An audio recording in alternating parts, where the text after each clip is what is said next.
River of Blood redirects here. For the monument, see River of Blood, monument. Enoch Powell, 1912 to 1998.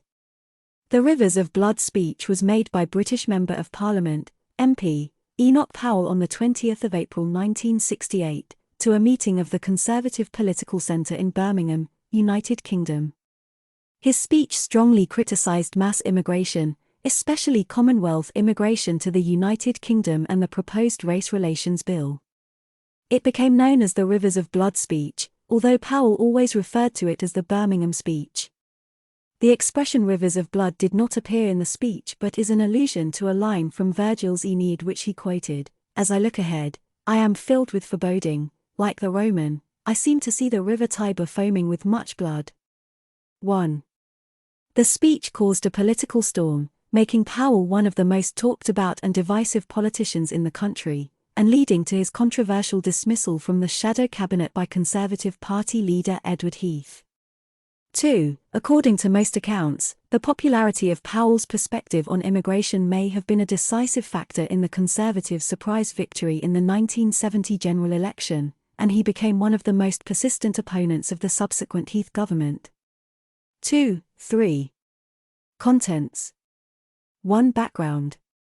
2. Speech. 3. Reaction. 3.1 Political.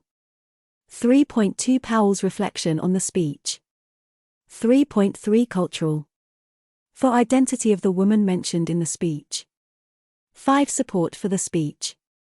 6. Acknowledgement from politicians. 7. Dramatic portrayals. 8. See also. 9. References. 10. Further reading. 10.1 Primary sources.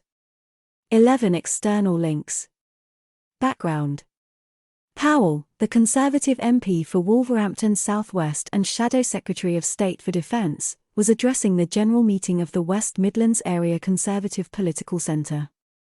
The Labour government's 1968 Race Relations Bill was to have its second reading 3 days later, and the Conservative opposition had tabled an amendment significantly weakening its provisions. 4. The bill was a successor to the Race Relations Act 1965. The Birmingham-based television company ATV saw an advance copy of the speech on the Saturday morning, and its news editor ordered a television crew to go to the venue, where they filmed sections of the speech.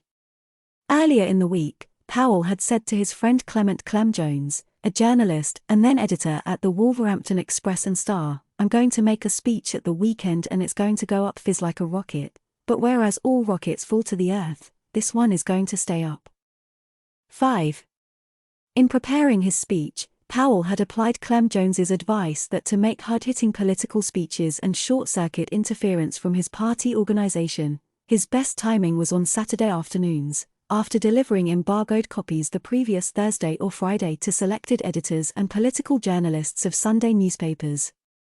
This tactic could ensure coverage of the speech over 3 days through Saturday evening bulletins, then Sunday newspapers, thus the coverage would be picked up in Monday newspapers. 5. Speech. In the speech, Powell recounted a conversation with one of his constituents, a middle-aged working man, a few weeks earlier. Powell said that the man told him, "If I had the money to go, I wouldn't stay in this country. I have 3 children, all of them been through grammar school and 2 of them married now, with family. I shan't be satisfied till I have seen them all settled overseas." The man finished by saying to Powell, "In this country in 15 or 20 years' time the black man will have the whip hand over the white man." 6. Powell went on.